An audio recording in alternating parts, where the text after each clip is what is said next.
మంచి రిధం బాగానే ఉంది. హరీష్ రావు గారు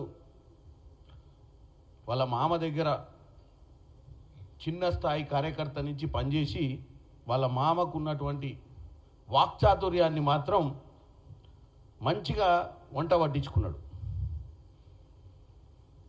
కాకపోతే ఆయన దురదృష్టం ఏంటంటే అన్ని వంట పట్టించుకున్నాడు, కానీ వాళ్ళ మామ వారసత్వాన్ని మాత్రం వంట పట్టించుకోలేదు. వాళ్ళ మామకు ఆయన మీద ప్రేమ ఎంతుందో లేదో తెలియదు, కానీ ఆయన ఒక్కసారి 10 ఏళ్ళు వెనుకకు తిరిగి చూసుకుంటే హరీష్ రావు గారు ఇవాళ రేవంత్ రెడ్డి గారి గురించి మాట్లాడుతుండు, కానీ హరీష్ రావు గారు పర్సనల్గా ఒకసారి మేధో మదనం చేసుకోవాలి. ఆయన పరిస్థితి ఏంది, ఆయన పార్టీలో అని.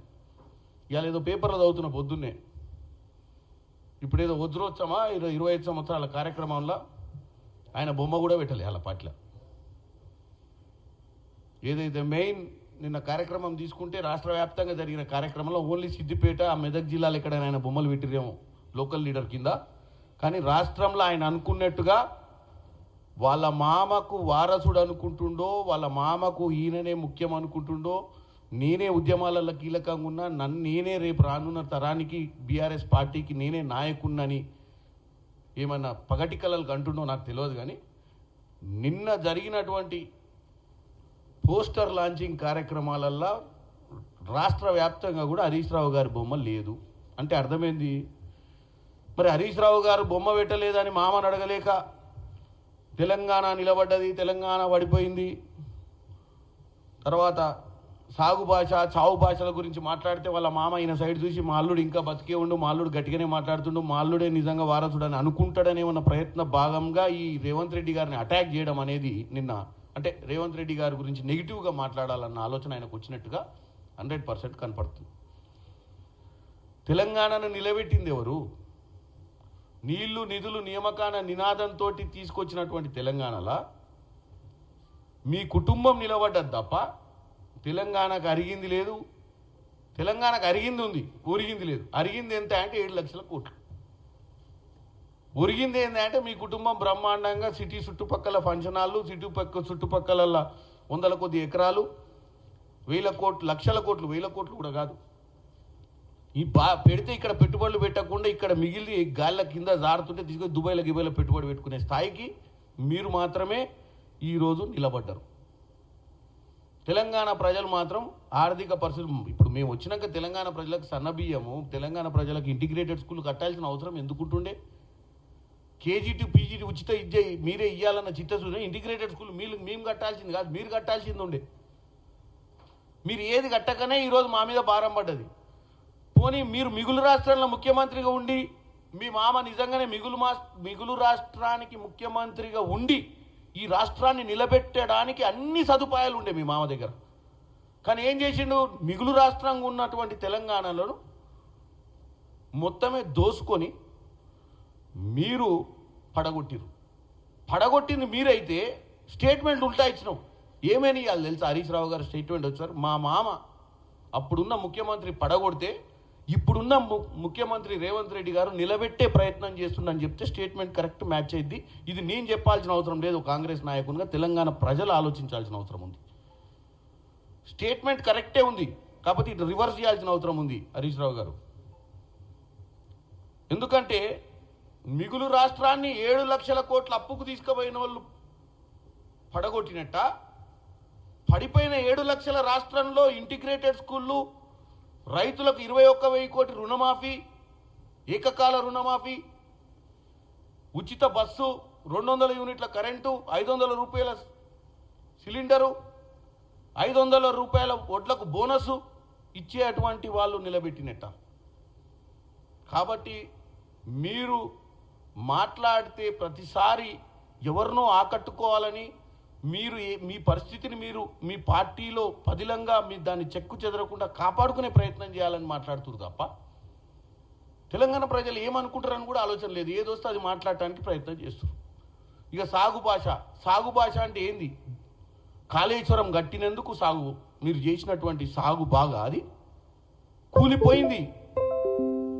7 లక్షల కోట్లలో 1,00,000 చిల్లర కోట్లు మీరు ఖర్చు పెట్టిన కాళేశ్వరం కూలిపోతే సాగు గురించి మాట్లాడే హక్కే లేదు మీకు. సాగు భాష అని మీరు ఏదో ముచ్చట చెప్పడానికి ప్రయత్నం చేస్తారు. ఇక పోతే మీ భాష గురించి మేము పదే పదే ఎన్నో వీడియోలు ఇక్కడనే ప్లే చేసి చూపించినాం, మన భాష ఎంత బ్రహ్మాండంగా ఉంటుందో. ఈ రాష్ట్రంలో బూతు పితామహులు కేసీఆర్ గారు ఏమన్నా ఉంటే ఎన్ని బూతులు మాట్లాడి, ఎందుకంటే ఆయనేమో 80,000 పుస్తకాలు చదివినా అని చెప్పుకుంటాడు. మేము మాకు తెలిసిన పుస్తకాలు అయితే తెలియదు, కానీ ఆయన ఎన్ని బూతులు మాట్లాడిండు, ఎన్ని వంకర టింకర మాట్లాడిండు మాత్రం బ్రహ్మాండంగా అన్ని రికార్డులలో ఉంది. ఆయన చదివిన రికార్డు ఎక్కడ లేదు. కానీ నేను ఒకటే చెప్తున్నా, హరీష్ రావు గారు, కళ్ళు ఉండి కూడా చూడలేని, చెవులు ఉండి కూడా వినలేని కబోదివాను. ఎందుకంటే నువ్వే కదా చూసింది, మీ మామను చూసినావు. 2001లో పార్టీ పెట్టినప్పటి నుంచి క్రియాశీలకంగా పనిచేసింది నువ్వే. నేను కూడా ఒప్పుకుంటా, ఎందుకంటే ఏ మాట కా మాట ఏ పార్టీలో పనిచేసినా కార్యకర్తను ఆయన కష్టాన్ని మనం గుర్తించాలి. ఇవాళ కంపేర్ టు కేసీఆర్ పార్టీ పెడితే హరీష్ రావే దానికి సేనాధిపతి. ఇదైతే నేను కితాబిస్తున్నా. ఎందుకంటే అవసరమైతే అగ్గిపెట్టెలు వాడిండు, అన్ని వాడిండు, బ్రహ్మాండంగా పార్టీని అధికారంలోకి తీసుకురావడానికి ప్రతి వ్యూహం వేసినటువంటి వ్యక్తి హరీష్ రావు. మరి అంత గొప్ప వ్యక్తి మామకు అంటి పెట్టుకొని సిద్దిపేటలో మామ ఎమ్మెల్యే నిలబడితే కూడా సిద్దిపేటలో మామని గెలిపించినప్పటి నుంచి తీసుకొచ్చి ముఖ్యమంత్రి చేసి ఉద్యమ సమయంలో అప్పుడప్పుడు ఉద్యమం పట్టు తప్పిపోతుంటే ఆ పట్టు బిగించడానికి ఏమేం చేసినావో సినిమాలలో చెప్తారు కదా నాయకులు, ఏమేం చేసిరంటే అదంతా చెప్తే మళ్ళీ ప్రజలు భయభ్రాంతులకు గురవుతారు. వీళ్ళు ఏం చేసిరో చెప్తే వాళ్ళ పట్టు బిగించనికి, ఆ రోజు ఉద్యమాన్ని బిగించనికి, ఉద్యమాన్ని ఉవ్వెత్తున లేపనికి 1600 బలిదానాల వెనుక వీళ్ళు ఏం చేసిరని చెప్తే మీరు ఆశ్చర్యపోతారు. ఎందుకంటే నా జిల్లాలోనే శ్రీకాంతాచార్యుడు కాబట్టి నాకు తెలుసు ఆ బాధ ఎట్లుందో, వాళ్ళ తల్లి బాధ. ఇవాళ వీళ్ళు హరీష్ రావు గారు మీకే చెప్పేది, ఇవాళ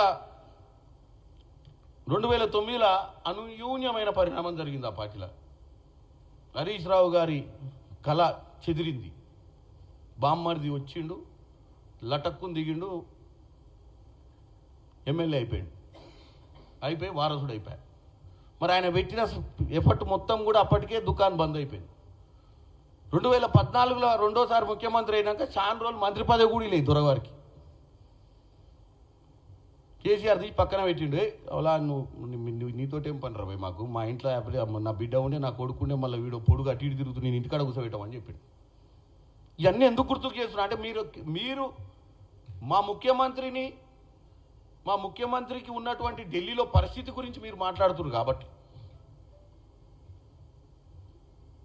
మీ పార్టీలో జరుగుతున్న పరిస్థితి చూసుకో, అదంతా వదిలిపెట్టు.